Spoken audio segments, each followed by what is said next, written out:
నమస్తే, నా పేరు సీతారామరాజు. మాది అక్బర్ నగర్ విలేజ్, రుద్రూర్ మండల్, నిజామాబాద్ డిస్టిక్. నేను గత 35-40 సంవత్సరాలు వ్యవసాయం చేస్తున్నా. గత కొన్ని సంవత్సరాలుగా పాంపాడ మాగుడు అనేది వస్తున్నాం వల్ల చాలా ఇబ్బందిగా ఉండి పంట దిగుబడి తగ్గిపోయి ఇబ్బంది కలుగుతుంది. గత కొన్ని సంవత్సరాలుగా వేరే కంపెనీ మందులు వాడుతున్నా కానీ అంత ఉపయోగం కనబడలేదు. కాకపోతే అయ్యే కాకుండా బయో కంపెనీలు కూడా వాడినా కానీ అంత ఉపయోగం పడలేదు మాకు.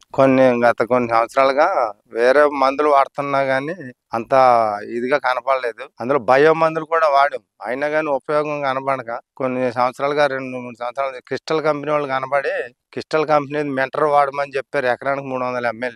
అది వాడటం మొదలెట్టాక దిగుబడి బాగుంది, అందుకని అప్పటి నుంచి మేము మెంటర్ వాడుతున్నాం. మెంటర్ వాడటం వల్ల మొక్క ఏపుగా వచ్చి దృఢంగా ఉండి మొక్క బలంగా వచ్చిన వల్లనే ఆరోగ్యంగా ఉండి ఎన్ను బాగా వేస్తున్నది. ఎన్ను బాగా వేసిన వల్ల గింజలన్నీ సమానంగా తోడుకుని గింజలు బాగా తయారవుతున్నాయి. అయిన వల్ల పంట దిగుబడి బాగా వస్తుంది. ఇది వరకు మీద పంట దిగుబడి బాగుంటుంది. ఇప్పుడు క్రిస్టల్ కంపెనీ మెంటర్ వాడిన వల్ల దిగుబడి బాగుంది. ఇది వరకు పంట నష్టాన్ని అలా కాకుండా పంట లాభంగా ఇప్పుడు బాగుంటున్నది. క్రిస్టల్ వాడడం వల్ల, మెంటర్ వాడటం వల్ల పంట సురక్షితంగా దిగుబడి బాగున్నది. అలాగే మందరం కూడా మెంటర్ వాడటం వల్ల పంట ఇదివరకు దిగుబడి బాగుండడం వల్ల తోటి రైతు సోదరులు కూడా మెంటర్ వాడుకుంటే పంట దిగుబడి బాగుంటుందని క్రిస్టల్ కంపెనీ వాళ్ళకి ధన్యవాదాలు. మెంటర్ అభివృద్ధి వల్ల ఆల్రౌండర్.